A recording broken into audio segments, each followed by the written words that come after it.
Trump is now the nominee, ladies and gentlemen. He is now officially the nominee. I'm going to be inside the convention center this evening and, of course, tomorrow. One of the big international news stories is the fact that some communists ran over to me and started pushing and shoving me on the sides, and one of them slapped me in the back of the head. I'm not even sure who. So I just went ahead and tried to push over a few of them and then ran into the police chief. That's basically what happened. But the police were there, and then the crowd started trying, part of the crowd, about half the folks there were info warriors, started trying to attack the police. The police had to use bikes to basically, one cop that I saw a video of was holding back 6 of the communist protesters himself. And Gawker and others, just to illustrate, not that Gawker matters, they're going under, according to reports of the whole Hulk Hogan thing. Gawker just loves to distort reality. And I was reading this piece this morning, and it said that it was classic that I'm this anti-government person, and here I am with the police helping me.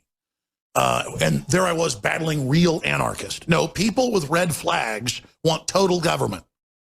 And I'm sick and tired of communists calling themselves anarchists, okay?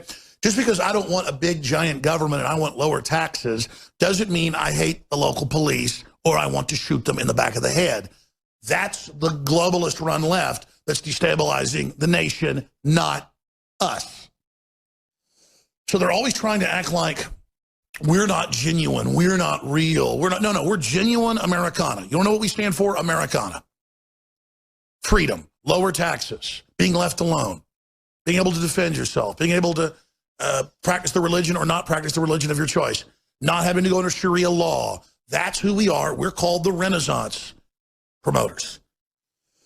All right, ladies and gentlemen, there is so much coming up today that it makes my head spin.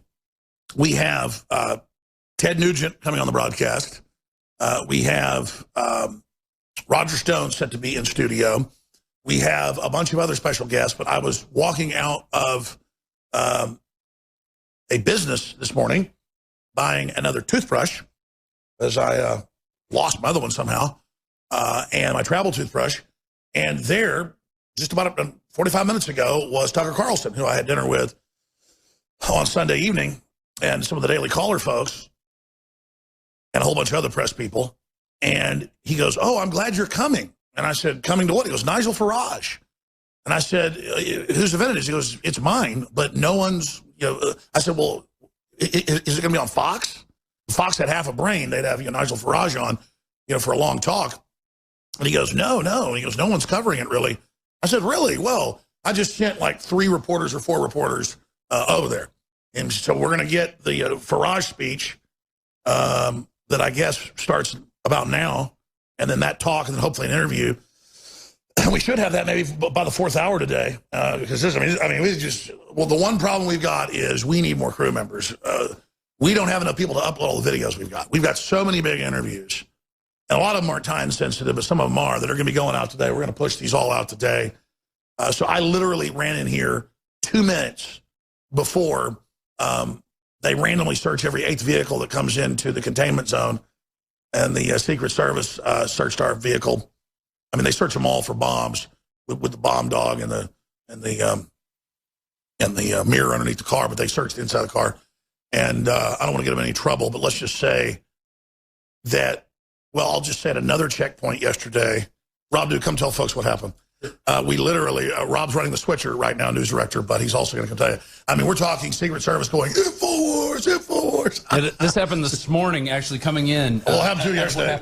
Yeah, they're definitely fans, and I've been talking with them. In fact, the security guard who lets us in at night, her name, and her brother's a big fan.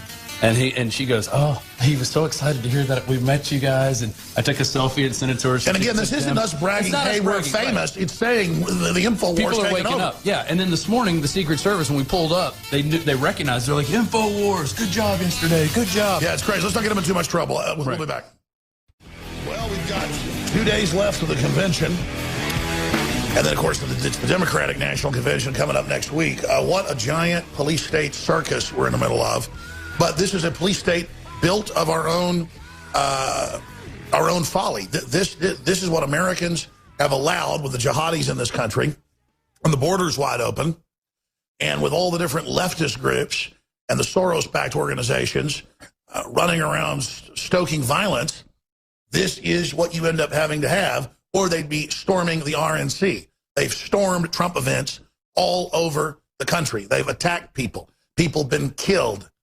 Police are getting killed on a daily basis now, almost. It is crazy. And Rob Dew, a news director, is here with us. We have a gigantic broadcast today. We're talking about a few issues first off here, but tell folks who's coming up today. All right. At 11:30, 12:30 Eastern, will be Diamond and Silk in studio. And then at the top of the hour, at 12 o'clock, 1 o'clock our time, here in Cleveland, Roger Stone is going to be here. And then at the bottom of the hour, 12:30, 1:30 Eastern, Ted Nugent on the phone. And that should be pretty interesting because of what's going on here at the convention. And then after that, a 1 hour interview with Dinesh D'Souza, talking about his film, which I haven't seen it, but from what I hear from the other crew, they said it's one of the best films they've seen in a long time as a documentary. Yeah, I mean, America 2015 or 2016 was kind of milquetoast and kind of, oh, he's anti-colonialist. Well, really, globalism is corporate colonialism to take us over. But it does hint that he hates America. No, this new film is Hillary is a crime boss, a horrible witch. The Democrats are an organized crime syndicate, hell-bent on destroying the country, collapsing it, consolidating control, and putting us in re-education camps. And that's shocking to hear, but that's really what they're doing. And boy, that happens in most other countries. Look at the crap going on in Turkey right now. Well, and they're using the social media apparatus as the concentration camp now. That's like the virtual concentration camp now, where they cut people off Twitter, they censor stories. Yeah, look at Milo, permanently banned with his tens of millions of people on Twitter. Ridiculous. I mean, because he's a flamboyant gay guy that says he's sick of social justice warriors and their attack on free speech. Well, I mean, they're a plague. They are a literal plague. And it is so frustrating just to see this getting worse and worse and worse. Now, really exciting news. On my way over here today, walking out of a store, there was Tucker Carlson with a bunch of people getting out of a sedan. And he said, "Hey, Alex, great. I'm glad you're here." And I said, "What?" Because I had dinner with him and a bunch of media Sunday night when we got in. You were there. And I go, "Here for what?" He goes, "Farage." And I went, "Who?" He goes, "Nigel Farage." Oh, Nigel Farage. I go, "What?" He's, and I said, "Well, where's the media for this?" He goes, "Well, I'm just doing a little, thing with the press, a breakfast." And I guess it's like a 11s or something that hobbits have, because it's almost noon here when that happened. And so we just sent a bunch of reporters over there, very excited about that. I think Nigel Farage is like a rock star. See, I don't get woo about rock stars. I don't go woo about movie stars. He's retiring in his prime, too. And I think hopefully we can talk him out of that. Well, that's why we sent reporters over there to all just basically to talk to him and say, how could you be retiring in your prime? The thing is, he doesn't, play hard to get or whatever like some politicians do, and they say, I'm not going to run for office to make everybody beg for him. The times I've talked to him off air, he's like, oh, man, I just want to beat this and get back to business in my life and, back to, drinking beer at the pub after work. I mean, he just does not like it. But that's why he's so effective. Yeah. And he just straight talks these scumbags, these arrogant people never had a job, in their life. And, of course, they tried to kill him. And he's had the wheels come off his car. And the police said it was sabotage in the EU. They said, no, you were sabotaged. And then the plane crashed. And I mean, the pilot's a vegetable. I mean, Farage climbs out of it, his whole face smashed, blood pouring out of his head, and had, like, many bones broken. I mean, it was incredible. And he still has the courage to speak out. He didn't hide after that. And, well, the thing is, the truth is, and I don't blame him, that's kind of something that one guest hinted at. I'm sure the threats are getting to him. At a certain point, he's been leading that party since it started 22 years ago. He's sick of it. And I kind of get wanting to not do it anymore, because you're either, like, totally and completely 100% committed. You're either totally committed to something, or you're disengaged. That's how I am. I can't quit thinking about fighting the globalist. I dream about it. I live it constantly. I'm hyperventilating on air thinking about it. Yesterday, here's an hyperventilating off the air? Hyperventilating off the air. Yesterday, I knew that they were having this Communist Party, that's what officially was, event. And I knew that they were going to have a flag burning. And I knew that they were having Black Lives Matter out there. And I knew they had this Dix guy who is, like, always there a few days before horrible stuff happens. Stoking the flames. And so when I got there and they were screaming at us and surrounding us and trying to bully us, even though about a third or more of the folks were InfoWarriors, they were all just nicely standing there. All the socialists were bullying, clawing, and, bumping into me underneath, the cameras. I said, I got to get up there on that high spot and get away from these people. So I start trying to go up, and they're pushing us, and they're hitting us, and they're pushing our crew, and they're pushing on my bodyguards who were there to watch my back and document things. Yep. And they were having to, and you can now, we're going to go through the videos, because we have just so many, where they were already having to grab people who were trying to hit me. And of course, these are vegan, I'm not bashing vegans, but vegan leftists are not usually pretty tough. It was mainly white kids, white college folks attacking me. And so that was already going on. I was already putting up with getting shoved and stuff. And then suddenly there's red flags around me, racist, Nazi, racist, and like scrabbling. And I'm being, you can see on the video, before I decided to go ahead and push over them, I'm being pushed and poked from both sides. But I mean, pretty violently. I'm moving back and forth. And I just say, that's it. I'm going to the top of the steps. So I start pushing through them. They get pushed out of the way. But I keep pushing, and then there's the police chief, who I obviously could see I wasn't looking when I run into him. Right. He grabs my arm. I tell, oh, actually, someone with force has actually grabbed me. I'm like, oh, I go, oh, who's that? Oh, it's the police chief. That's a very iconic moment in that whole. You're like, oh, the crowd is the police chief, which I guess everybody thought was hilarious, especially the police. And then the bike cops move in and start separating the people. And I got our guys, me, Josh, and Zimmerman. That's how we got separated from y'all. We were getting pushed back by the guys on the bikes. I said, hey, relax. We're good. That is kind of a commie hat, though. Yeah, I don't probably look like a but it helps you blend in. Up on them. Yeah, and I actually got an interview with the communists later that afternoon. And I went up and I go, hey, aren't you the guys that attacked Alex Jones? I think I called them commies. Aren't you the commies that attacked Alex Jones? They're like, we didn't attack him. And then in the video, we cut to him pushing you, and then you push back. Because you can only take so much. And that's the type. It's not even the stuff that's going on in this convention is sort of a backdrop for what's really going on in America. Well, exactly. I mean, I'm sitting there in the heat, surrounded by these people hissing at me, and I look at red flags up above me on the steps like they've taken the country. They're waving at me. And I quite frankly, I did want to go march up and see what happened, because I just had to take the high ground. It literally scared me for my children.